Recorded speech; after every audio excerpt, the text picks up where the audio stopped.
The UN's atomic watchdog issues a new report which claims Iran is stepping up its nuclear program. But Tehran remains defiant as the US threatens tougher sanctions. With tensions mounting in the region, can both sides find a way out of the stalemate? This is Inside Story.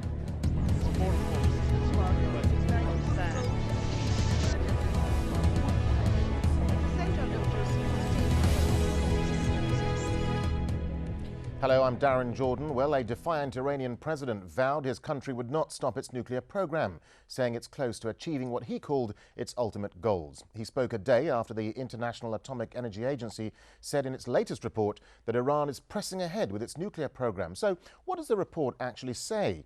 Well, inspectors found 300 centrifuges under construction and 1,300 in operation, 4 times the number running during their last visit in February 2005. Iran now has the vital know-how to enrich uranium, and the report highlights it's only a matter of time before scientists can begin enrichment on an industrial scale. That would be a huge leap towards making a nuclear weapon. Inspectors also said they could not guarantee that Iran's nuclear activities were exclusively for peaceful purposes. Well, not surprisingly, the report has intensified controversy over Iran's nuclear ambitions.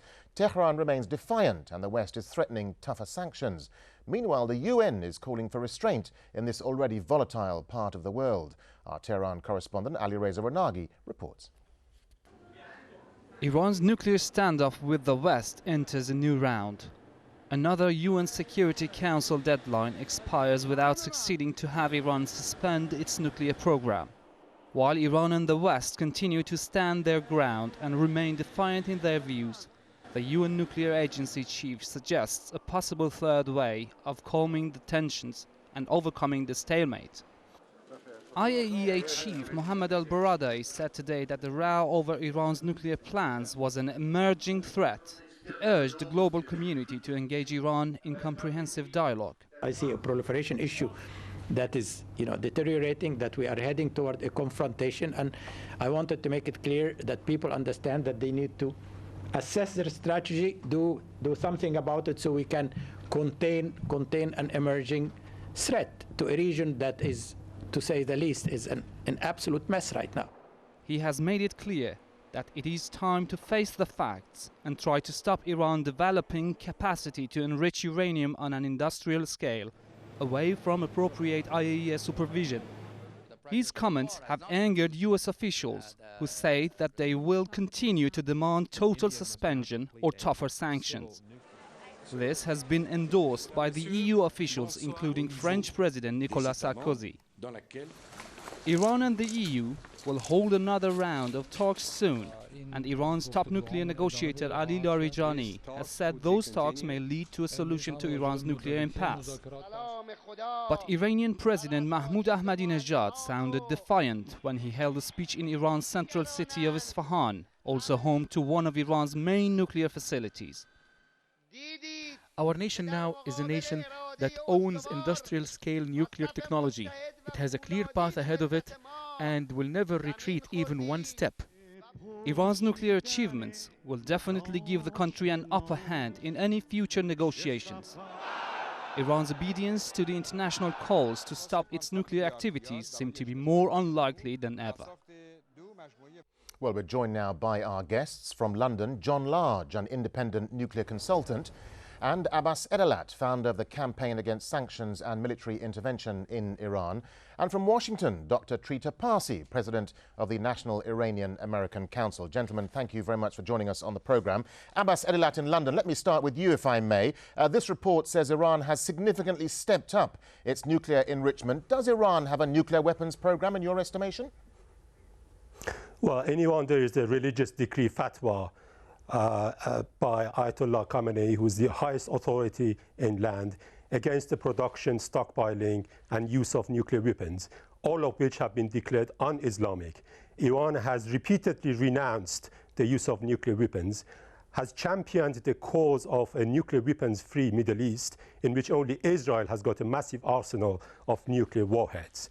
And Iran has said that it's not in its strategic interest to develop nuclear weapons because that will discredit Iran in the eyes of the Islamic world. And there's absolutely no evidence under the inspections of the IAEA, no evidence has been found that there is a weaponization program in Iran. So that's the answer to your question. There's absolutely no evidence for that. And when your reporter accuses Iran of defiance, Iran is only exercising its legitimate rights under the Non-Proliferation Treaty for having a civilian nuclear technology, and the UN Security Council, under the coercion of the US, cannot take away Iran's legal right, Iran's rights under NPT from a signatory to the NPT. OK, we'll come back to that treaty in a second. Let's go to John Large there in London as well. John Large, you are a nuclear consultant. What's your assessment of Iran's nuclear ambitions? Do they have something to hide, do you think? Well, Iran may well say that it doesn't have a nuclear weapons program, but all of the indications, all of the plant, the development program, the educational system is all aimed towards a military-industrial program and certainly not a civil program.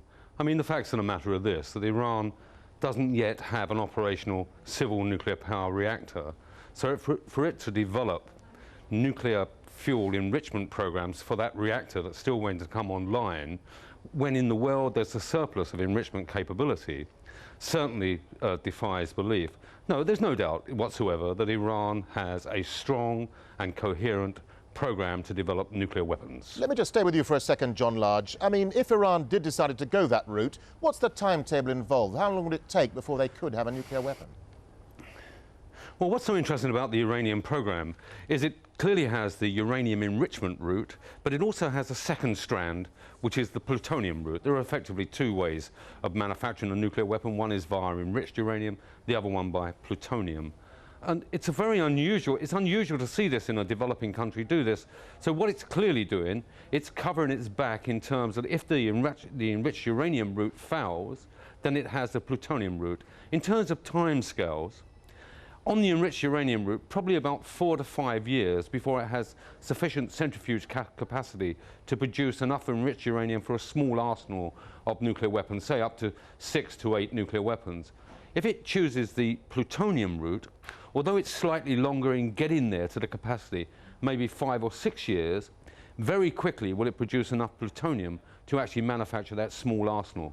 So there's two opportunities here. Of course, Iran could shortcut the entire process by procuring the fissile materials, plutonium or enriched uranium, from a third country, such as North Korea or Pakistan or a couple of other vendors in the area. OK, let's cross over to Washington now and join Dr. Trita Parsi. Trita Parsi, the report says it's just a matter of time before Iran can enrich uranium on an industrial scale. There's a lot of rhetoric bouncing around at the moment. I mean, how far do you see this confrontation going? Well, let me first just say a couple of points. On the one hand, I don't believe that a fatwa from Iran is something that is enough to assure the world that the program is purely civilian. But on the other hand, I have to say that we have to remember it's the IAEA that does the inspections in Iran. It's the IAEA that is the ultimate authority on this issue. And they would not agree with the British voice saying that there is no doubt that this is a military program. On the contrary, they made it very clear that they have not found any evidence to show that this is a military program. And we have to be very careful here because we should not fall into the same trap as we did back with Iraq, in which we didn't trust the IAEA and their reports and their assessments. And it turned out that they were absolutely right and Western governments were in the wrong on that issue. Now, when it comes to how far this can go, I think what the IAEA director is trying to do is trying to make it clear that the strategy that the United States, Britain, and the EU has followed so far in putting pressure on Iran and trying to achieve a maximalist goal, the goal of making sure that Iran has no program whatsoever, is completely backfiring. Instead of achieving that, they're achieving the opposite. If instead there is a strategy of trying to find a middle ground that could be much more successful, both politically but also from a non-proliferation perspective, in which a small-scale program in Iran would not pose a non-proliferation threat. OK, we'll come back to the possible solutions in a second. Let's cross over back to London and talk to Abbas Edilat. Iran remains, as you mentioned, a signatory to the Non-Proliferation Treaty, but Tehran has withdrawn, has it not, from the special protocol that allows snap inspections by the IAEA. Why would they do that, do you think? Well, in December 2003, Iran voluntarily adopted and enforced the additional protocol, if Iran actually did have a weaponization program, it wouldn't have done that at all. No country in its proper mind, in a sound mind, developing nuclear weapons would agree to enforce the additional protocol allowing intrusive snap inspections anytime, anywhere, and interviewing anyone. So Iran did enforce that voluntarily in order to boost confidence with the West.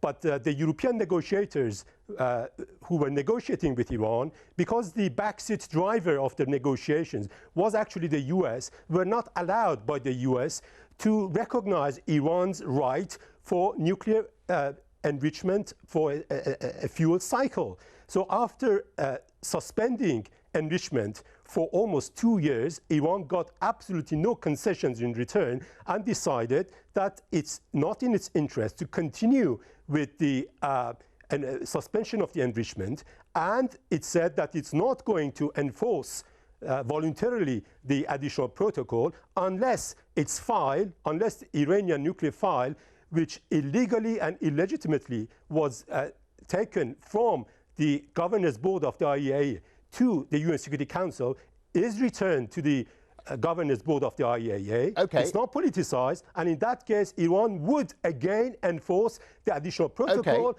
and it would carry on the allow the inspectors as before. Okay, so an issue of confidence and trust there. Let's just stay with that and cross to John Large. John Large, 4 years ago, the IAEA uncovered an enrichment program that Tehran, they say, had been hiding for 18 years. Why would the international community believe Iran this time around? Well, there's no reason to believe Iran. I mean, one of the business of removing itself from the additional protocol means that that very useful tool to the International Atomic Energy Agency is lost. The snap inspection is absolutely crucial to challenge and monitor development programs. I mean, we've seen in the last 3 to 4 years a number of developments that are very concerning. And you know, the Russian Federation building this reactor at Bushehr, the Security Council was literally bent over backwards on this to allow the Russian Federation to provide the fuel, to take the fuel back. They've taken a great load off the Iranian state in terms of providing and managing the fuel, the highly radioactive fuel, when it's finished. And yet Iran still continues to say that it needs to enrich uranium, provide fuel for that reactor, when it's absolutely guaranteed that the Russian Federation will provide the fuel for the reactor life. So there is simply no need for Iran to actually undergo this enrichment program. All right, gentlemen, stay with us, won't you? Because it's time for a short break now. But when we come back, we'll be taking a closer look at the regional fallout over Iran's nuclear ambitions and assessing the possible solutions to this stalemate. Stay with us.